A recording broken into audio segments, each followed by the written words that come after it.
Donde hay música, no hay soledad. Cada noche te acompaña Lorena Gui. I looked away, Lorena Gui. and I looked back at you. Estamos en compañía, en una grata compañía. Está el doctor Ricardo Peter con nosotros, acompañándonos desde Puebla, desde México. Así que él nos está acompañando en este momento. Es la verdad muy lindo tenerlo nuevamente porque ya nos acompañó en alguna ocasión. El doctor Ricardo Peters, doctor en filosofía, profesor universitario, counseling, escritor de una cantidad de libros que él ahora nos va a contar y así le damos la bienvenida. ¿Cómo estás, Ricardo? Pues estoy muy bien ahora que estoy conectado contigo y con tu auditorio. Bueno, sí, estuvimos algunos problemitas, digamos, unos impas ahí. Sí, Cualquier similitud con la vida misma. como eso. Claro, esto de que siempre pasa, ¿no? Todo cambia en un Claro, segundo. así es. Lo que Bueno, pasa es que no lo esperamos nunca y por eso nos atribulamos más, pero es lo normal, lo que pasa. qué buena esa definición, es verdad, con con los obstáculos o las cosas que no salen como uno creía, uno esperaba que salgan. Y claro, uno no las espera, justamente. Así es. Esto es lo que nos pasa. Bueno, le vamos a contar para comenzar me gustaría que nos cuentes un poquito de tu desarrollo, de tu camino profesional, porque yo lo dije así muy al pasar, pero me gustaría que ahondemos ahí en esos caminos. ¿Cómo Con gusto, empieza? Lorena. Pues mira, hace 27 años, al terminar un encargo diplomático que me absorbió por 11 años en el Vaticano, ante la Santa Sede, pude volver a recuperar mis amores, o sea, mis intereses de investigación, que ya venía desarrollando antes de este cargo diplomático, o sea, te hablo de los años finales de los 80.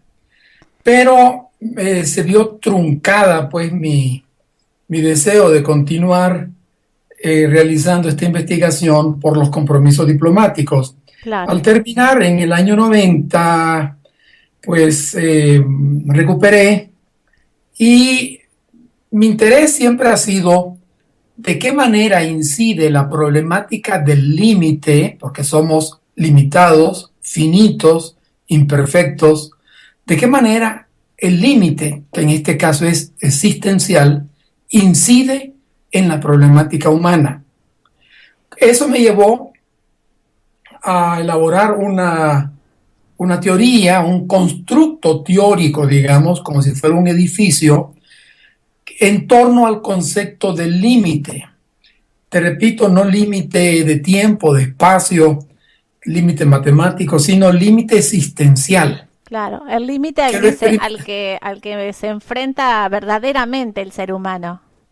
Claro que sí, o sea, no hay ser humano que pueda escapar de la tristeza, de la enfermedad y sus consecuencias emocionales, de la pérdida, del fracaso. No hay nadie que pueda escapar a eso, ni el Santo Padre, ni el presidente Obama, por decir. Claro, Entonces, la construcción, primeramente, requirió de unos fundamentos, como todo edificio alto, y esos fundamentos era el enfoque desde donde yo iba a ver este asunto, o sea, la antropología del límite, la visión del hombre desde el concepto de límite.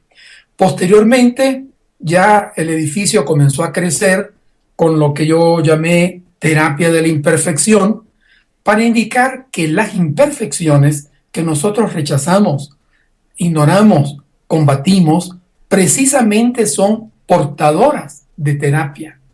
Pero claro, terapia que perdemos. Y posteriormente este mismo edificio pues fue ampliándose y en el techo se encuentra una ética del límite.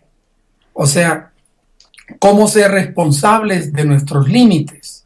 ¿Cuál es la actitud ética, frente a esta realidad que día a día, ya viste hoy que no pudimos comunicarnos antes por un problema técnico, que día a día en nosotros y en el externo nos afectan. Claro, y esto que decís, de que uno no siempre puede modificar eso. A veces, por más que hagas todo lo que está a tu alcance, no se modifica. Así es, así es, si entramos en unas batallas inútiles, dañinas contra la realidad o contra nosotros mismos. Claro, bien, bien definido. Así que esto es, un poco, digamos, un poco o mucho, es el sentido de esta terapia de la imperfección que creaste, de alguna manera. Sí, así es. Bueno, Ahora, sí, este edificio, digamos, como tú sabes, todos los edificios tienen diversos pisos con habitaciones, pues me he ocupado también de una estética desde la fragilidad o desde la condición humana. Y precisamente el libro último que está por salir, o el penúltimo,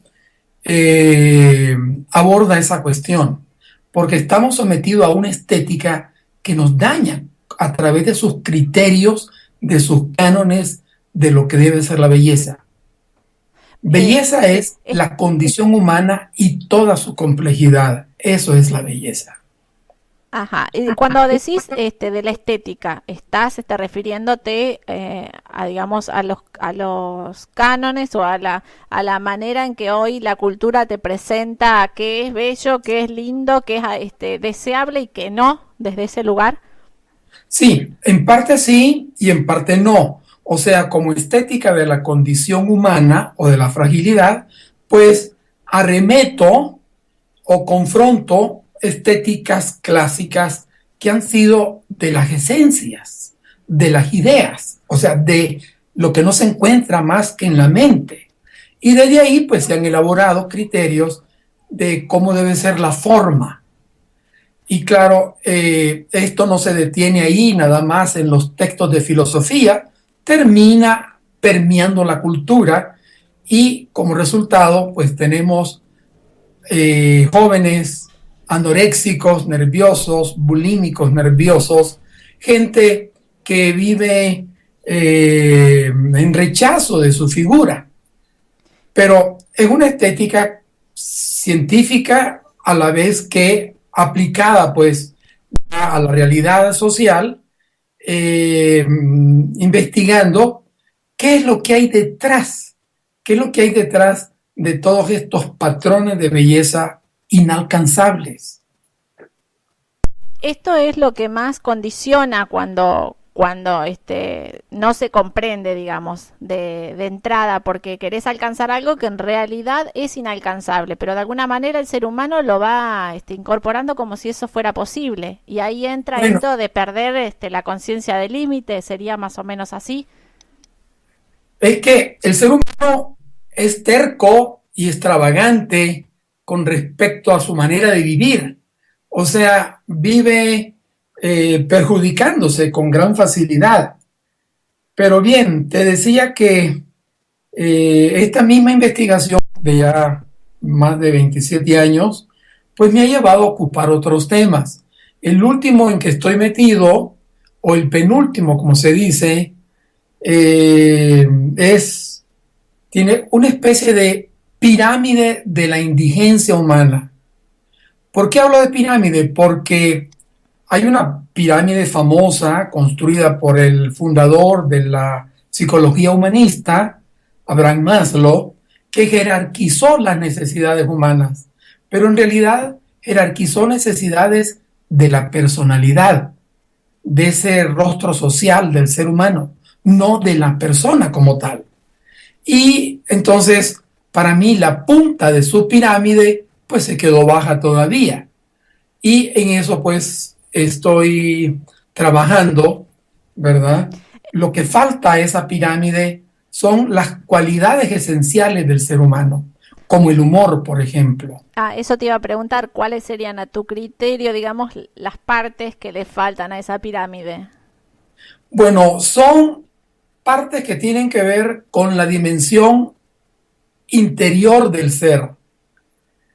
mientras la pirámide que te acabo de mencionar, que Maslow publica en un libro que fue un bestseller, titulado en inglés y se le cambió un poco en español, pero fundamentalmente era para una psicología del ser.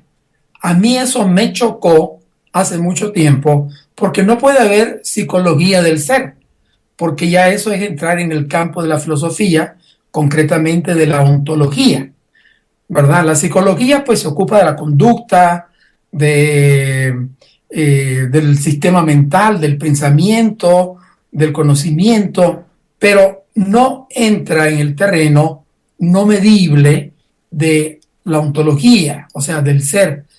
Y por esa razón, pues me quedó siempre el deseo de ponerle a la punta la verdadera punta, que es la de la persona. Y ya son cuestiones, digamos, de cualidades esenciales de la persona. Ahí entramos en el ámbito de lo espiritual. Y el humor, pues es realmente una expresión directa, no solo de la salud emocional del individuo, sino de la dimensión espiritual. ¿Por qué razón? Porque el humor es una cara de la misma medalla que del otro lado tiene la compasión. Las Porque dos. para tener humor hay que ser compasivo. ¿De qué? De la defectuosidad, de la fragilidad, de la imperfección. Eso es lo que nos hace reír. Por lo menos tú lo ves en Don Quijote de Cervantes, que de eso se trata. Este señor loco, demente, de 50 y pico de años, ¿verdad? Caído en desgracia, pues toda su locura es una maravilla, es un cambio de vida, un estilo, ¿verdad? Ya no, digamos, obligado a estar al tanto de cosas, digamos, que nos enredan en la vida cotidiana. Él se libra de todo eso, se pone una coraza, un yelmo frente a todo eso. Claro, se puede, digamos, se habla del humor y también se habla del buen humor. O sea, el humor sería lo que está en todos y se puede tener buen humor, mal humor, dependiendo las características que se le den o cómo se expresa de manera correcta, Bueno, digo. solo hay buen humor. El mal humor se llama así a un estado de ánimo, Ah, ¿verdad? bien. De persona enojada, decaída, pero realmente como humor solo existe el buen humor, porque el humor no solo facilita cierta distancia de nosotros mismos y por consiguiente favorece la salud mental, sino que el humor nos refiere que estamos plenamente vivos y es la expresión más palpable y directa de la salud emocional del individuo. Pero bueno, el humor a veces se, digamos, por un malentendido, se vincula al chiste, a la broma, a la ironía. Digamos que estos tres elementos son causados por el humor. Ellos no causan el humor. El humor es realmente es una forma, ante todo, de conocimiento y de ubicación del sujeto ante su propia indigencia. Es decir, el humor expresa que nos damos cuenta de nuestra impotencia, de nuestra condición limitada, que experimentamos momento a momento, aún de manera irrefleja, aún sin estar pensando, y que la asumimos como mejor podemos, sin engañarnos, sin avergonzarnos, sino riéndonos. Y la verdad es que el sentido de, digamos, esto, ¿no? Que traes de poder darse cuenta y reírse por supuesto, de uno mismo y bueno, y por ahí reír con otro, no de otro, que es la diferencia. Sobre todo reírnos cuando prácticamente no podemos hacer nada y tal vez, en última instancia, sea el único remedio infalible de que disponemos para hacerle frente a la vida. Y qué increíble, la verdad que me ha pasado en momentos en que el humor, como bien lo decís, es el remedio infalible y qué serenidad que te da, que te distiende, te cambia la mirada y posiblemente aparezcan nuevas perspectivas, pero después de ese paso, no antes.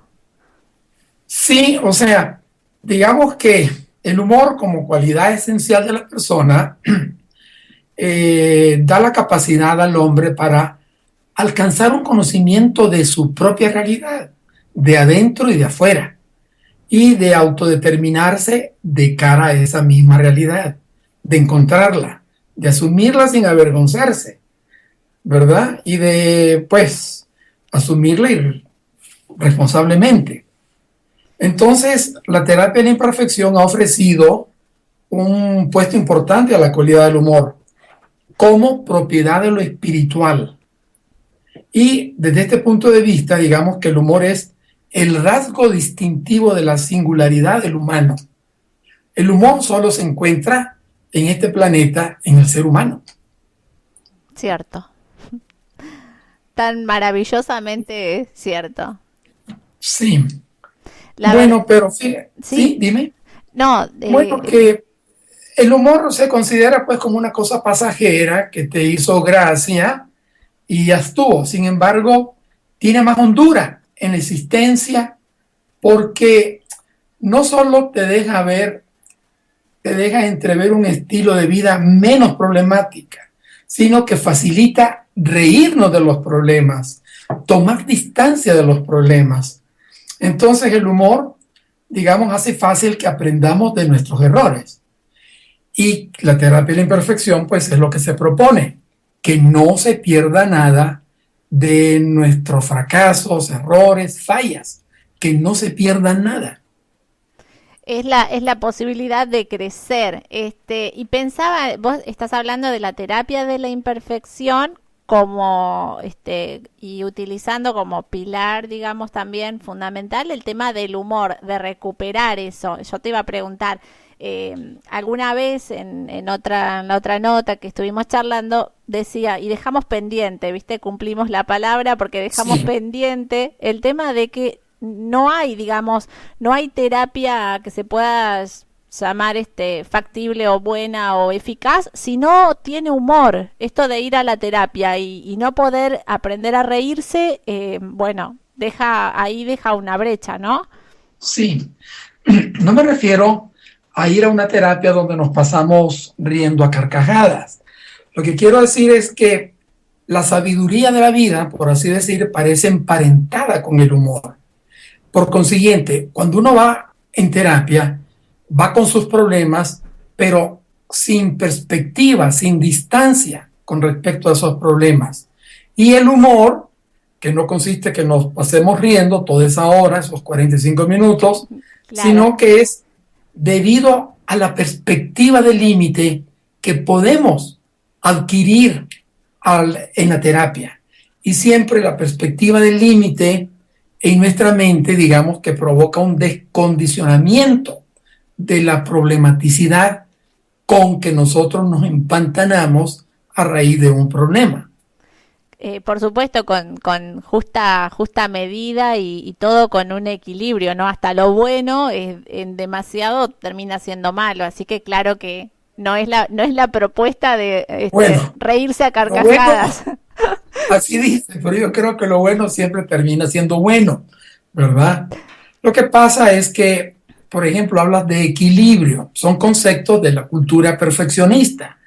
No soy contrario a una mesura en la vida, pero el equilibrio en el ser humano pues no se da porque tenemos un mar emocional con oleajes, a veces no nos damos cuenta porque estamos en el plano racional frente a las circunstancias de la vida, y el equilibrio pues sería como el que se da en el reloj a péndulo.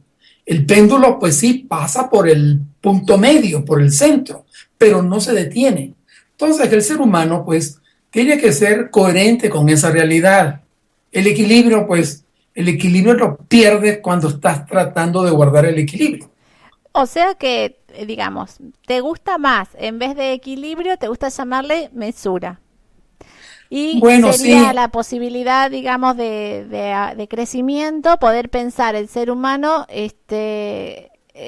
pensarse, digamos, como ser desequilibrado para no estar buscando ese equilibrio y perder la poca cordura que nos queda a veces. sí, pero la palabra desequilibrado pues es totalmente peyorativa en nuestro contexto. Sí, Digamos, mesura es que cada ser humano tiene diversa mesura para ponerle sal a su alimento. Tú puedes ver a la persona que está comiendo frente a ti que le pone demasiado sal y él puede ver que tú le pones poquísima sal. Entonces la mesura es algo ya muy subjetivo, digamos, en la vida. No me refiero ahorita a la cocina, a la cantidad de sal. Es una claro. analogía, ¿verdad? De cómo la mesura no es propiamente el equilibrio. La mesura es dinámica, el equilibrio es como estático. Tú has visto los relojes de péndulo cuando no tienen cuerda, que el péndulo está fijo, ¿verdad? En el centro. Bien, sí. Sí, se comprende la idea. Claro, no, es verdad, este desequilibrio suena bueno, a peyorativo, a descalificativo, pero bueno, no lo usé desde ese lugar, sino que digo, esto de poder aceptarnos como seres humanos que en realidad tenemos desequilibrios, o por llamarle de alguna manera, no de manera chocante, pero este Sí, oleaje, digamos, emocional está en permanente movimiento dentro así nuestro. es, así es, y no tiene nada que ver con la luna, Ah, ¿no? ¿verdad? Sino con las circunstancias de la vida y cómo nosotros nos ubicamos frente a ellas. ¿La luna no tiene nada que ver en nuestros cambios emocionales?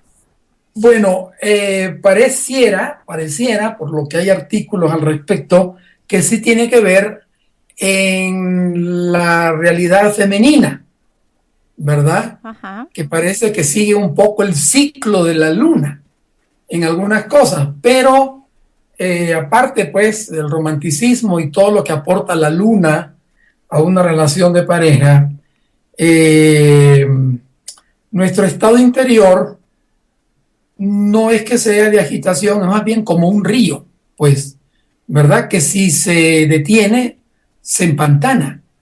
Entonces, así son los sentimientos, las emociones. Claro, necesitan ese movimiento. Sí, o sea, mientras estamos vivos, pues el movimiento es perpetuo dentro de nosotros. Exacto.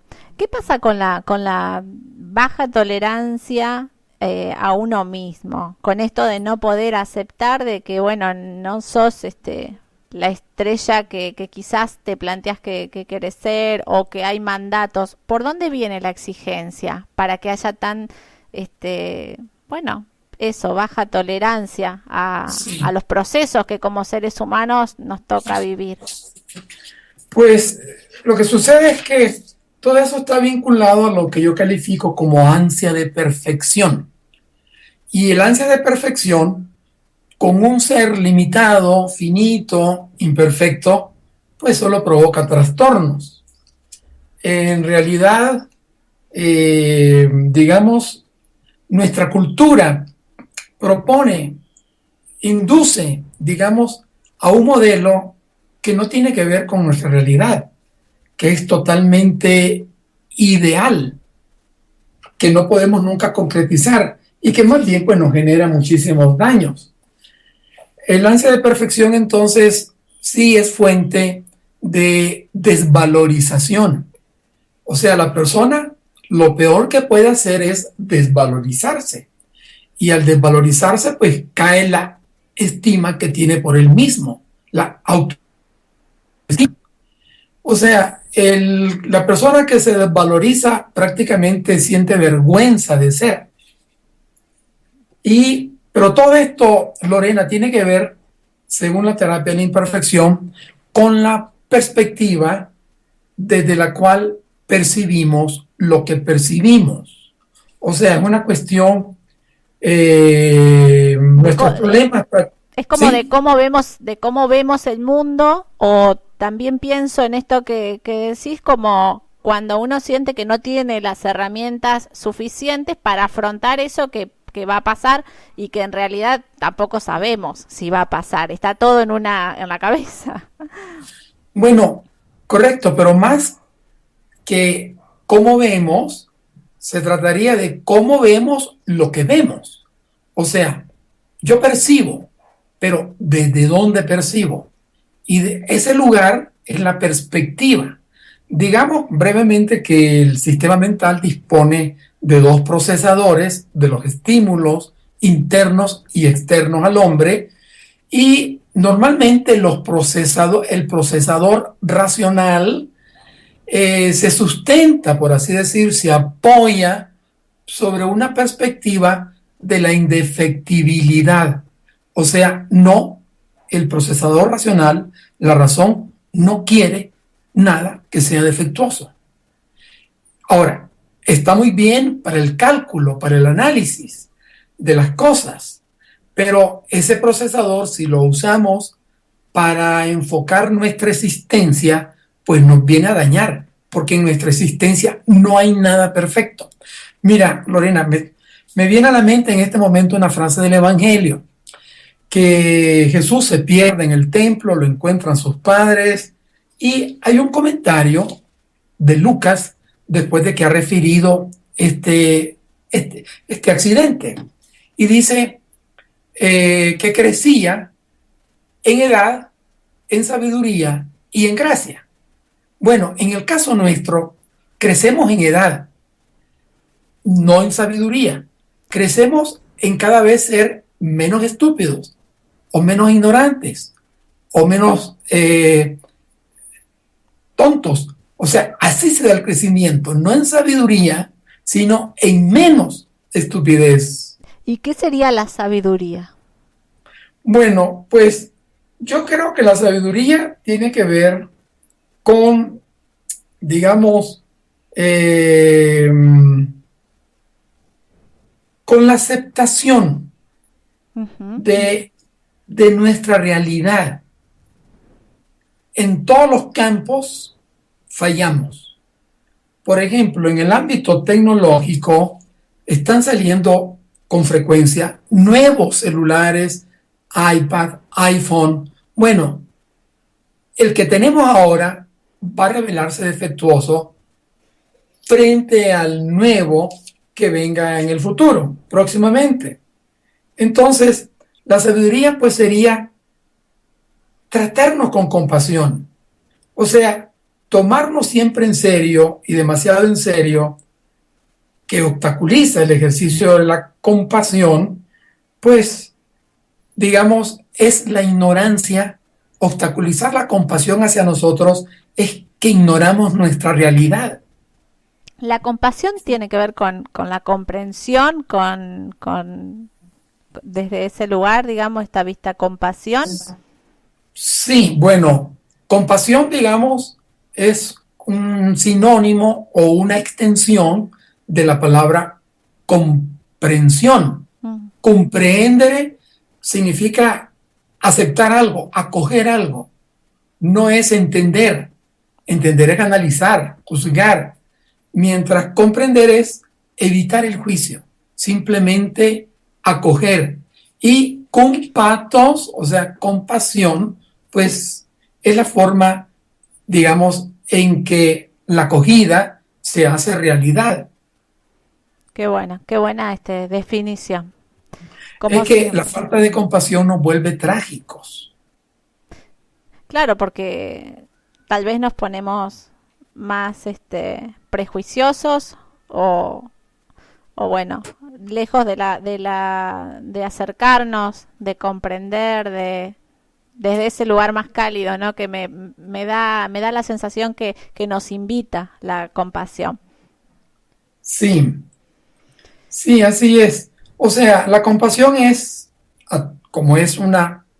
está, digamos, vinculada al humor. El humor realmente es una forma de compasión, y la compasión es una forma de humor también, ¿verdad? Digamos, el humor nos ayuda a volver a confiar en la vida, y la compasión también favorece que volvamos a confiar en alguien. Qué bueno, me encanta, me encanta. Creo que es parte de lo que, bueno, de lo que se va perdiendo también, porque hay tanta tensión, tanto juicio, tantos parámetros, estructuras entre el bien y el mal y los deberías y bueno, y este ansia de perfección que lo que menos se hace es tener compasión y menos humor hacia el otro y hacia nosotros mismos. Claro, Hay como claro, una porque sentencia sí, ante cualquier cosa que no sale, que no es, que no pude o que el otro no pudo, hay una sentencia terrible. así es. Es una sentencia que carece de humor, o sea, de comprensión de la indigencia, Cuando la hablas de, mía y la del otro. cuando hablas de indigencia, te estás refiriendo a las faltantes que tiene el ser humano desde ese lugar. Sí, así es. O sea, el concepto de indigencia es propio de la socioeconomía, o del campo de la economía, Sí, pero yo lo extrapolé de ese campo, de ese terreno, para llevarlo al terreno ontológico, o sea, del ser, de la existencia. Y sucede pues que el hombre realmente es un ser extravagante porque, digamos, vive apremiado por necesidades que primero no conocen fin y segundo, que se renuevan en la medida en que se satisfacen. Eso hace del hombre un ser de múltiples necesidades y la indigencia se vuelve como lo peculiar del ser humano. Pero la indigencia no es, según la pirámide que te mencioné de Abraham Maslow, que él habla de necesidades, pues hay un orden de necesidades básicas, fisiológicas, orgánicas, y va subiendo, son 5 niveles, hasta llegar a la necesidad de autorrealización. Pero para mí, ahí no comienza la persona. La persona autorrealizada puede ser una persona que quiera manipular a los de baja autorrealización.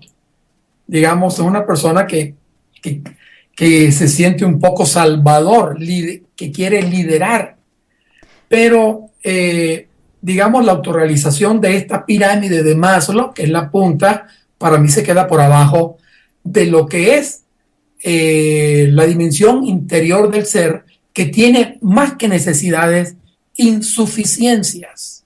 O sea, se percibe con una insuficiencia en el plano de la relación a lo otro o al otro, ¿verdad? O bien. sea, todo esto ha dado lugar en la historia al misticismo, a las religiones, ¿verdad? Que las religiones, pues, cuando han terminado por institucionalizarse, pues ya han sido un problema, ¿verdad? Ya, pues, las religiones entonces, ¿cómo decir? Te encierran en creencias y te quitan la savia de la religación a lo otro, con mayúscula, que es la fe. Eso te iba a decir, tantas religiones, tantas instituciones y a veces tan lejos de promover la fe, esa fe tan Es que, interior. mira, también puede que el ser humano, por comodidad, prefiera la creencia que da seguridad que la fe, pues la fe no tiene ningún apoyo. La fe es un término hebreo que tiene la misma raíz de la confianza y del término amor. O sea, ahí no hay matemáticas, ¿verdad? No hay nada que pueda sumar y después tener un resultado. La fe es un riesgo, pero desgraciadamente, y la fe es, digamos, lo que pone en movimiento. ¿Te acuerdas de aquel pasaje en el Éxodo en el Génesis de Yahvé que le dice a Abraham, sal de tu tierra?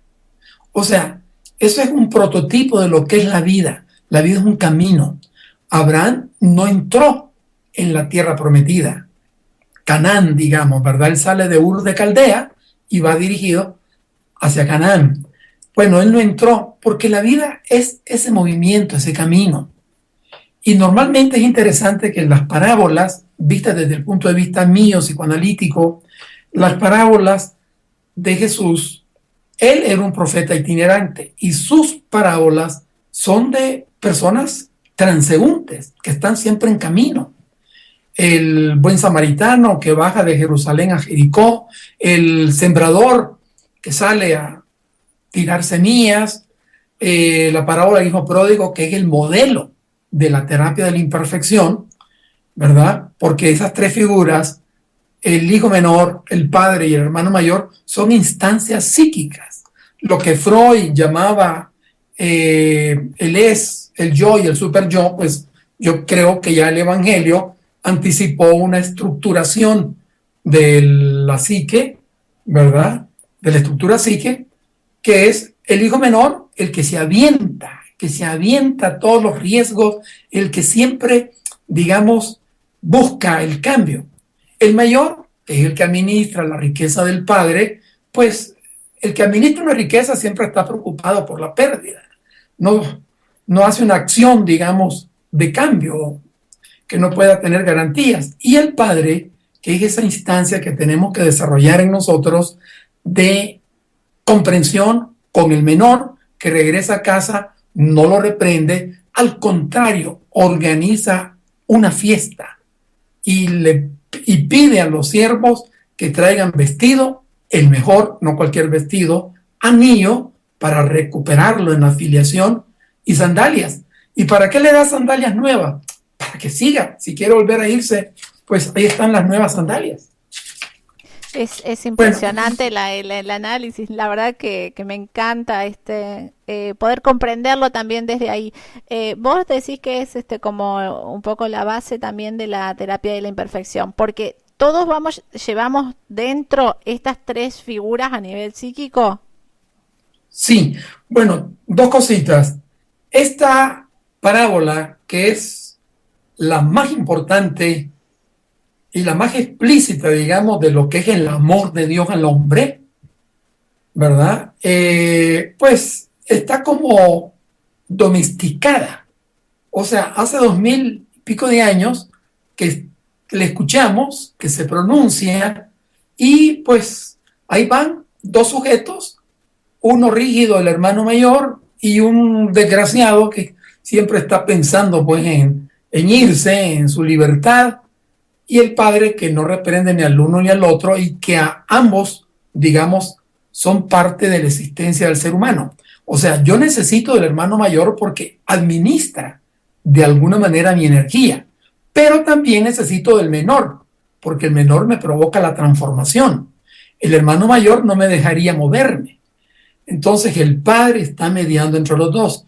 Es una lectura psicoanalítica y no solamente es el modelo de la terapia de la imperfección, es, digamos, de todo el edificio que te mencioné, es, digamos, el arquetipo, por así decir, de todo este edificio. Claro, siempre se da esto de que el hermano mayor, digamos, marca esta pauta de más estructurado y el hermano menor es como el que toma más riesgos, o puede pasar de que haya, digamos, no sé, un estilo de hermano mayor que bueno, que vaya como más al frente, que asuma más riesgos, y hermanos menores que tengan tendencia a estar como más resguardados.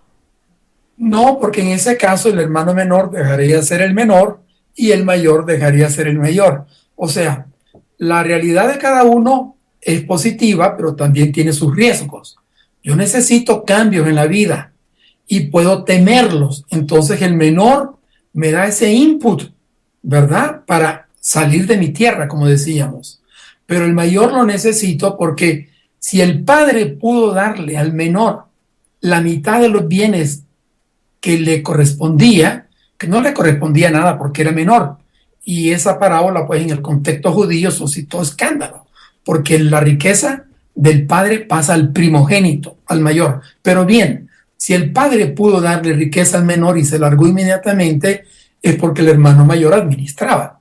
O sea, hay intercomunicación. Eso es la intercomunicación, es esos puentes que tienen que estar entre los tres para que la persona pueda desarrollarse. Sí.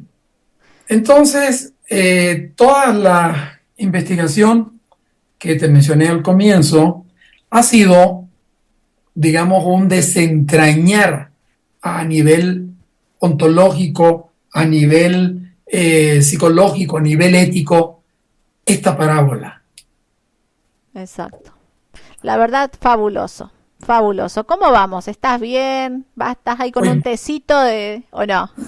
me gustaría estar con un mate, pero aquí es difícil encontrarlo, aunque los hay, Uy, qué lástima, estamos a ¿verdad? tantos kilómetros acá, el mate corre como agua. Sí, pues sí, yo tuve amigos argentinos en Roma y todas las tardes, pues, tal vez tenía ocasión de saludarlos así, o de encontrarnos. Ellos tenían su, ¿cómo le llaman? El depósito del mate, Eh, sí, lo que sería como ¿ah? La ¿cómo? taza, digamos, Ah, la taza, el mate con la pava, con el termo. ajá, con la pava. Sí, o Pues siempre con los el termo. encontré con la pava, ¿verdad? Sí, En bueno, ese ya sentido. vamos a tener ocasión de tomarnos unos mates. El mate Espero. es mi fiel compañero, el mate, todo el día lo tengo. Sí. Pues mira, yo en lugar del mate, que no lo tengo a la mano, pues tomo té verde. Ah, qué O sea, bueno. me doy la ilusión Ah, de estar claro. Y tomando. bueno, ponele una bombillita y se le va a aparecer. Yo creo que sí. Bueno, contame un poco, ¿qué nos pasa con la incertidumbre? Con esto de, bueno, no sé, ¿por qué estamos a veces tan pendientes del futuro, por ahí del pasado, que quizás tenga que ver no sé, con estas dudas o estas capas culpas o cosas que no se dieron de alguna manera? ¿Por qué frente a la incertidumbre nos cuesta mucho parar nuestra cabeza, nuestras emociones, nuestros pensamientos? Y bueno, y de ahí le damos rienda suelta para que se complique todo. Eh, Me acuerdo de un texto de San Agustín que él hablaba no solo del presente presente, sino del presente del pasado. O sea, el pasado nunca nos suelta, ¿verdad? Hay, en cualquier momento se hace presente por circunstancias externas o y también está el presente del futuro. Entonces, con el presente del futuro puede generarse la incertidumbre, pero hay diversos tipos de incertidumbre. Hay una incertidumbre que es saludable, ¿verdad? Que es volver a recapacitar sobre el no control de las cosas. O sea, no podemos controlar las circunstancias. Entonces, eso es una incertidumbre que puede ser positiva. Ahora, que sea positiva no significa que no genere una cierta ansiedad. Y hay otra incertidumbre que es fabricada por la razón debido a que quiere tener todo bajo control. Y cuando algo se presenta fuera de su control, pues nos genera incertidumbre. ¿Qué va a pasar? ¿Verdad? En Claro, realidad, la aceptación de lo que no, de los límites, volvemos ahí. sí, es que nuestra cultura, Lorena, es tremendamente perfeccionista. Creo que en la vez pasada te comentaba que la cultura occidental tiene dos pilares ideológicos, que es el Evangelio, que es lo que se difundió en el Occidente, no se difundió el islamismo ni el judaísmo, pero el Evangelio envasado en categorías filosóficas griegas. Y pues el pensamiento griego, que es dominante en nuestra cultura, es por causa y efecto. El pensamiento griego, digamos, distorsionó y empobreció mucho el anuncio de Jesús, ¿verdad? Pablo de Tarso, un libro mío que salió este año, se llama La invención de lo sobrenatural, la perspectiva de Pablo de Tarso. Y tal vez no entro en este tema, pues, para no abrir algo, pero Pero Pablo una de Tarso, pasadita y una ventana, abrinos. bueno, pues abro la ventanita, no tanto la ventana, sino el respiradero pequeño, ¿verdad?, que hay en el baño. A ver, bueno. Entonces, Pablo de Tarso es un hombre de cultura griega.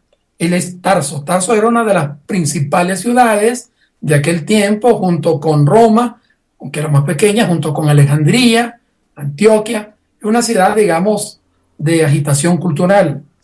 Y pues él era perseguidor de los cristianos, precisamente iba a Damasco, ¿verdad? Porque se había enterado que había grupos que se denominaban cristianos.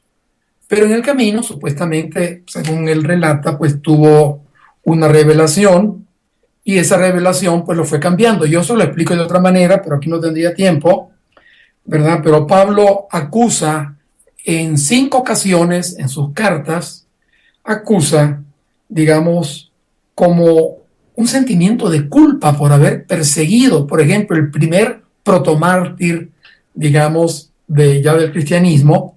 Él asiste y él es el que dirígese, porque pusieron los que apedrearon, los que lapidaron a San Esteban, pusieron a su lado sus vestidos y sus sandalias, ¿verdad? Que es la señal de quién es el que capitanea ese grupo. Pues yo creo que Pablo pues comenzó a oír cosas sobre Jesús, esto y el otro, y entonces se fue modificando. Él había estudiado en una escuela que realmente era muy liberal, la escuela de Gamaliel I, que lleva la línea de Hillel, en contraste con otro que era muy conservador, literal en su interpretación de la Torah, de la ley, llamado Shammai. Bueno, Pablo como que estuvo impermeable a esa línea, a ese enfoque más liberal, más humano del judaísmo. Era sectario, fariseo, y se fue contra este grupo porque él creía que estaban dañando el judaísmo, que después él toma distancia del judaísmo, ¿verdad? O sea, en su manejo de la ley, ¿verdad? Él prioriza el espíritu. Bueno, todo esto es así de largo. Y la invención es autoría suya, la invención de lo sobrenatural, reflexionando sobre el 3er capítulo del Génesis, donde se menciona la desobediencia. Él llega a decir, por un hombre entró la muerte en el mundo, y seguidamente, y por otro, la salvación.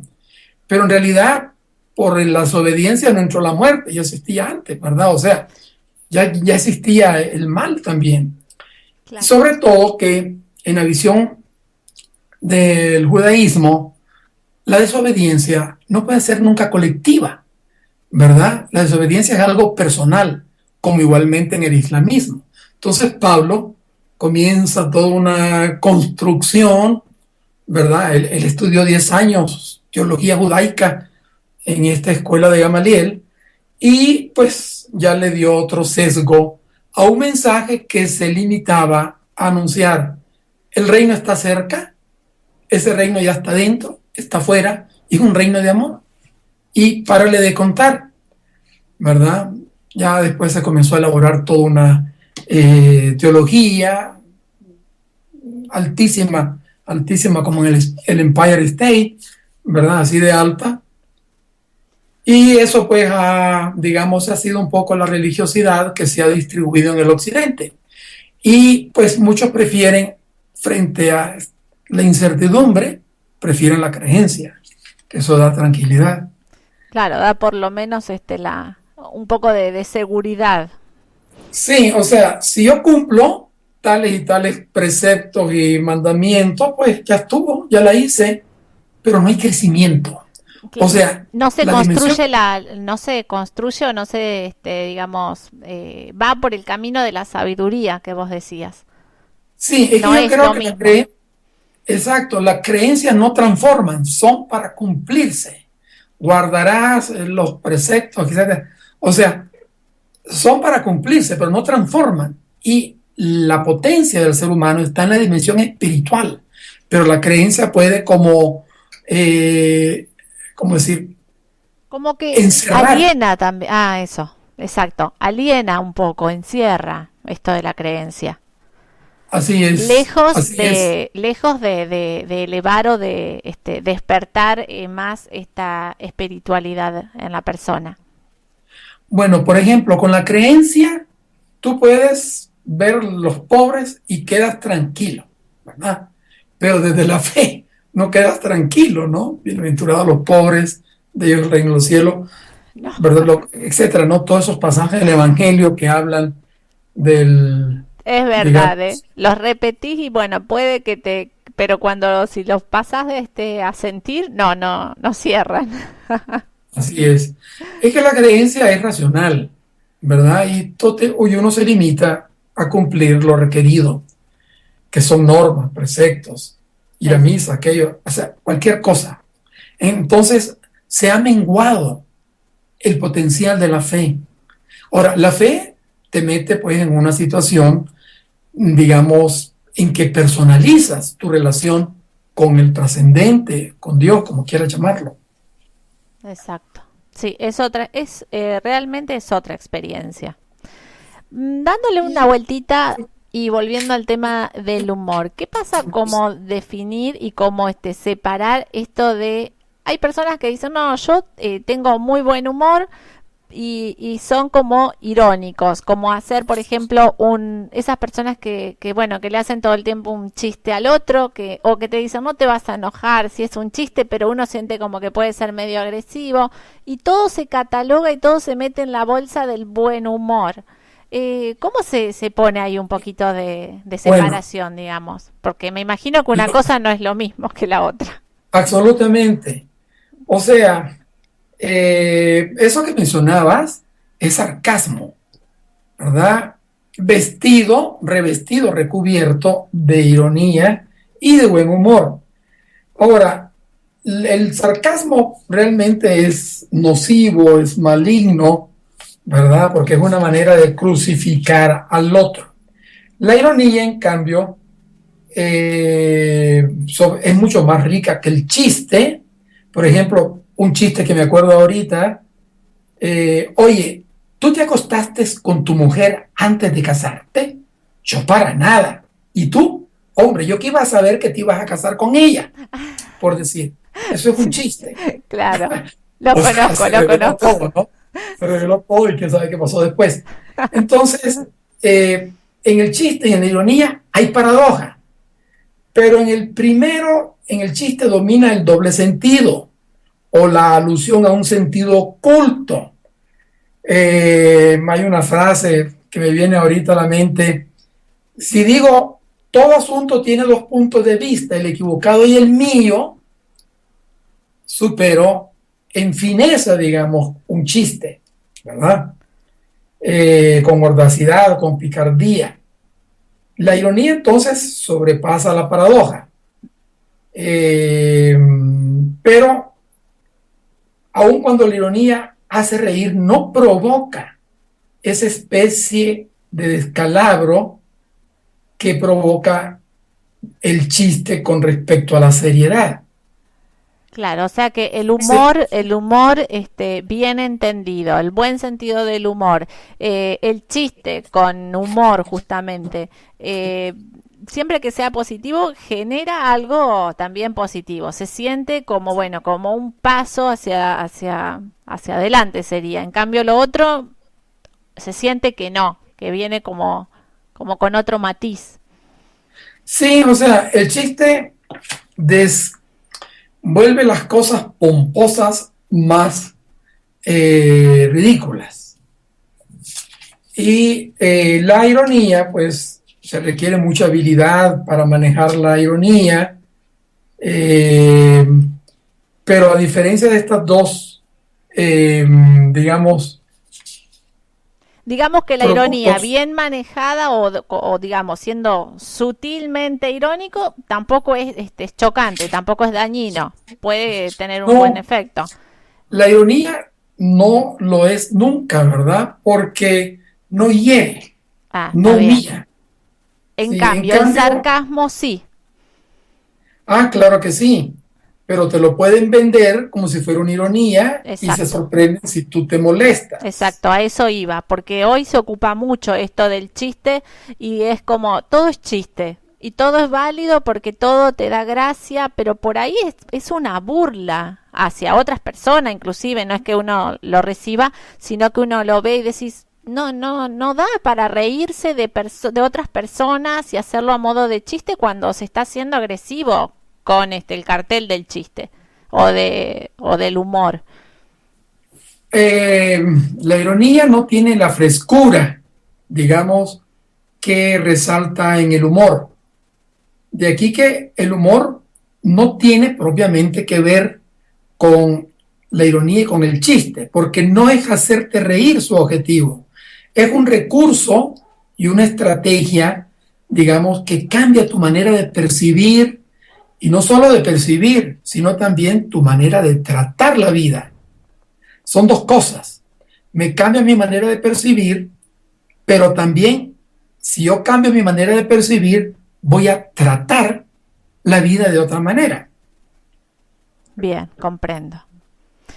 Está bueno esto de el humor no tiene que ver exactamente con el chiste, con la risa o las carcajadas, sino con un cambio de mirada.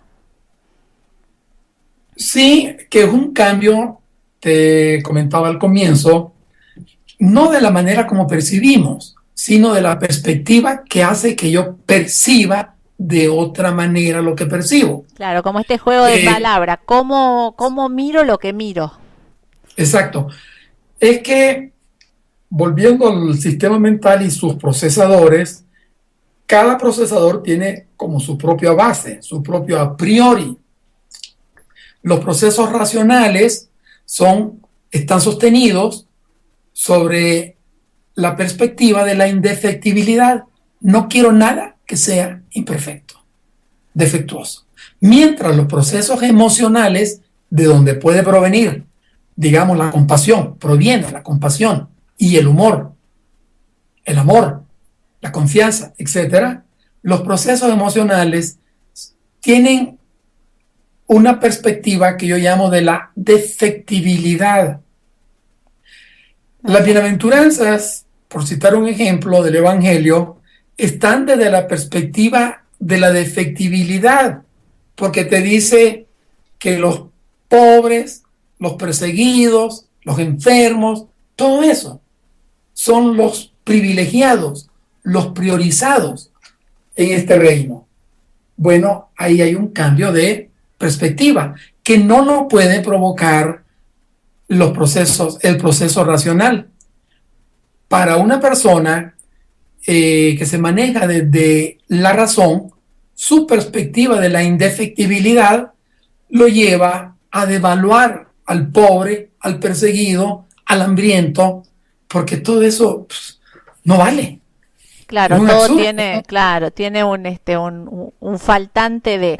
Ahora bien, para ir cerrando el ventiluz, la Ajá, ventanita, la puerta, todo lo que sí, el se el volvió, paseo que nos sí, dimos, ¿cómo cambiamos? O sea, a ver, recibís en tu consultorio una persona que está totalmente, bueno, pasando un momento muy crítico, muy condicionado por su manera de ver, de sentir, de percibir. ¿Cómo se comienza a darle una vuelta de tuerca, un cambio de mirada, un cambio de lugar? Esto que tanto piden las terapias, ¿no? Cuando dicen, bueno, hay que cambiarse de lugar para poder ver las cosas diferentes. ¿Cómo hacemos? Yo ya no recibo en el consultorio, ¿verdad? Pero sí recibí hace ya como 6 o 7 años que ya cerré ese asunto para poder dedicarme tiempo completo a la investigación. Pero Bien. quien llega en ese estado está fuera de lo que técnicamente se llama la accidentalidad de la vida. La accidentalidad de la vida es el marco, por así decir, dentro del cual vivimos, nos movemos, existimos. Pero quien llega con ese problema se colocó fuera. Y eso es lo que lo ha perjudicado. ¿Cómo Entonces, sería todo el eso? proceso en terapia de la imperfección es un aprendizaje a manejar la perspectiva de la defectibilidad. ¿Cómo O sea, sería colocarse fuera del proceso de la vida que decías? bueno, supongamos él o ella en el consultorio acusan un engaño de parte de su pareja. Un engaño que ha sido fatal porque después de 20 años de casados se lleva la sorpresa. Pues me viene a la mente un caso allá en Italia que ella, que fue la engañada, caminando por el centro de una ciudad del norte de Italia, ve en la acera de enfrente, en sentido contrario, su marido que lleva del brazo otra mujer. Bueno, se desplomó, 20 años de casados, y ya llevaba muchos años su marido con esta otra relación. Se hundió. Terrible situación. Sí, terrible situación, porque por otra parte él se comportaba como una persona muy atenta, tierna con ella. Entonces se mantuvo dentro de ella esa atmósfera de que soy la pareja querida, etcétera. Sí, el conocido Ahora, doble vida, digamos que. sí, Sí. pero una doble vida por muchos años, como para decir, ¿vivía esta señora con los ojos vendados? Porque también los seres humanos sentimos, percibimos, notamos, observamos. Bueno, el hecho es que así se dio. Pues el proceso consiste en un aprendizaje a lo que llamamos la inclusión del límite. Primero a esta persona hay que meterla dentro de ese marco, que eso solo lo sabe el terapeuta de la imperfección, ¿verdad? Meterla, porque todo lo que hay adentro de ese marco es accidentado. Es lo que llamamos el marco de la accidentalidad de la vida. Y si te colocas fuera de ese marco, el accidente es peor que el que puedes tener dentro de ese marco. ¿Verdad? Un accidente diario, pues estamos muriendo cada minuto que pasa, ¿verdad? Vamos camino a... Qué divino, ¿eh? Bueno, sí. Qué optimista. Sí, no, pero es que ese es el marco de la vida. Y me haría más daño pensar que, o sea, que soy eterno. Sí, es verdad. O sea, a tomar conciencia de estas pautas se le llama la accidentalidad de la vida. Bueno, técnicamente... A ver si voy bien para no perderme por ahí. Bueno, eso sí, sí doy diplomados de ansias de perfección y una especialidad de relación de ayuda clínica desde la terapia de la imperfección, y ahí se forman a terapeutas de la imperfección para que manejen y apliquen este enfoque. Entonces, se habla de este marco, y para entrar a ese marco se manejan dos habilidades. La inclusión del límite, que es de tipo perceptivo. Yo estoy percibiendo la vida como que si no fuera limitada. Exacto. La estoy percibiendo desde expectativas, deberías, o sea, ignorando que la vida es limitada. ¿Qué he perdido? He sacado el límite de la realidad.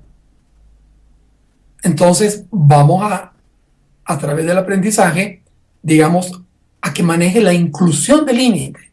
Te golpean menos las cosas, pero se trata, y la segunda habilidad es la conciencia del límite. A través de la percepción de la inclusión del límite, yo percibo la realidad como es, falible, defectuosa, imperfecta. Y en el segundo momento de entrenamiento, a través del desarrollo de la conciencia del límite, yo trato la realidad de una manera acorde, coherente con su límite, su defectuosidad. Entonces, la primera técnica es a nivel perceptivo y la segunda es a nivel emocional. Cómo percibir, cómo tratar. Si yo no percibo desde la defectibilidad, pues voy a tratar también duramente la realidad, la vida, la mía, la del otro. Por ahí va la cosa, Lorena. Claro, esto sí, comprendo. Es volver hasta a replantearse primero de que las cosas no son lo que quiero que sean, sino como son, y empezar a recuperar como un poco empoderarme de alguna manera, que yo también puedo empezar a recuperar y a poner, distintas pautas, distintas miradas, distintos límites para recuperar. Sí. Fíjate que cualquier persona puede percatarse si sus problemas tienen que ver de la manera como percibe, no debía engañarme, el caso de esta señora que te mencioné, mi hijo no debería drogarse, etcétera, etcétera. Si yo percibo desde la inclusión del límite, eso es sano, porque me hace ver la realidad como es, percibirla como es. Pero además, esa realidad no basta que quede en mi manera de percibir. Tengo que generar una manera de tratar esa realidad. Y esa realidad comienzo a tratarla a partir de mí mismo. Soy el primer cliente de la conciencia del límite. Exacto. Es importantísimo esto de que la persona esté, digamos, conscientemente involucrada y, como quien dice, predispuesto para un cambio de actitud, ¿no? En cualquier tipo de Sí, tratamiento, de terapia. Digo, si la persona no pone algo de sí mismo, es difícil. sí, así es. Sí, Está bien. estoy de acuerdo. Es como que por ahí esto pasa, ¿no? Que uno dice, bueno, la persona tiene que llegar con su, si bien tal vez en la primera instancia de una terapia, de un proceso, no se encuentra la voluntad o está un poco debilitada, pero tiene que resurgir para que el proceso sea favorable.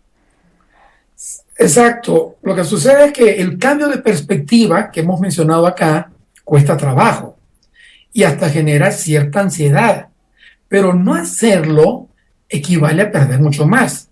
O sea, a renunciar a la posibilidad de vivir más alegre y compasivamente.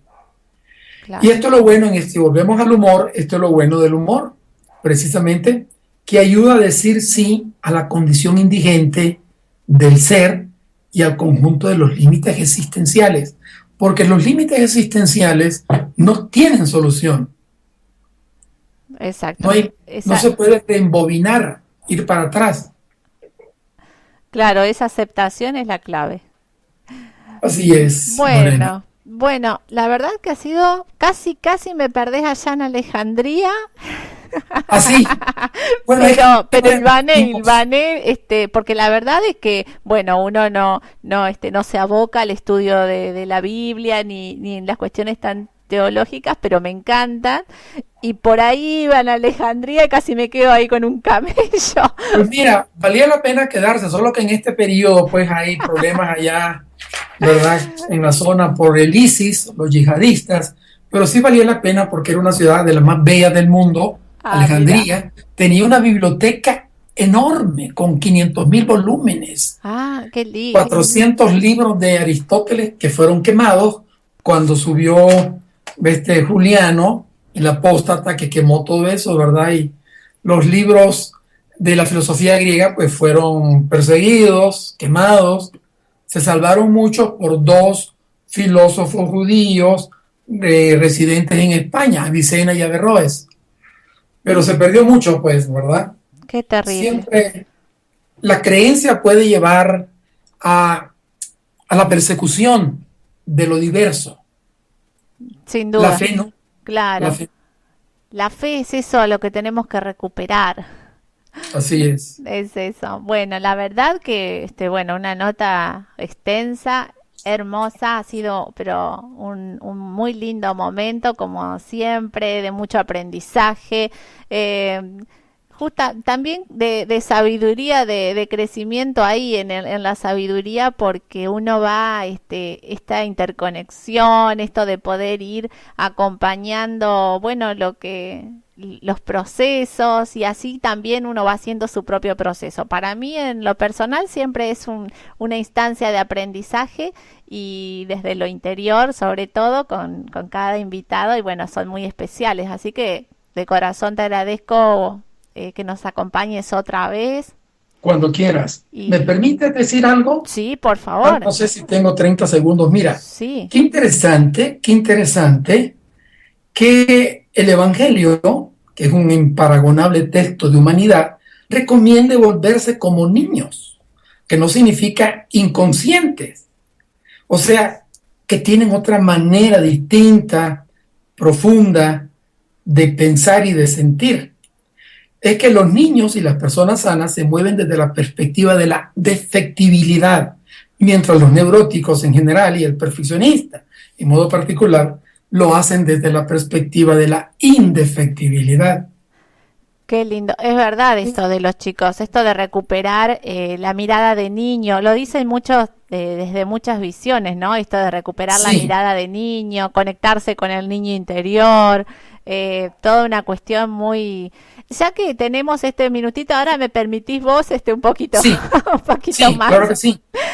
Dime. Respecto a esto de de la meditación, de mindfulness, por ejemplo, que es algo que se está tratando mucho en este momento, en este tiempo, que lo conoces, lo manejas, ¿te parece, cuál es, digamos, tu opinión frente a esto de poder meditar para hacer un poco también frente a estas circunstancias que se presentan de indefectibilidad?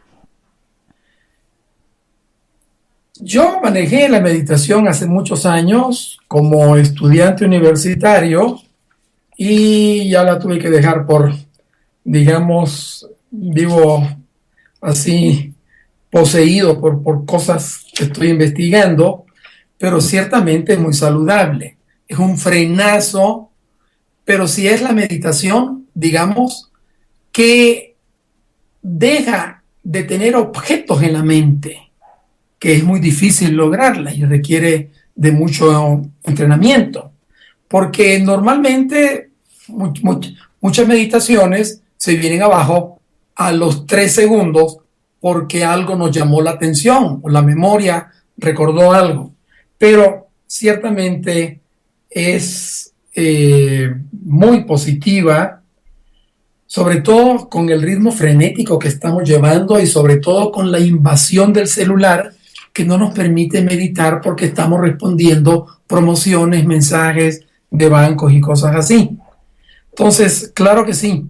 Pero tú te Es, referías al mindfulness. sí, mindfulness, Sí, es esto de la atención plena o de la atención consciente, que es como, bueno, un poco está de auge, digamos, ahora. Y lo estoy sí. trabajando mucho, lo estoy practicando hace ya un buen tiempo y los beneficios son bárbaros. Esto de aquietar un poco la mente reduce la ansiedad, la perspectiva cambia. Esto de saber que no hay control posible, excepto el del momento y ahí, nada más.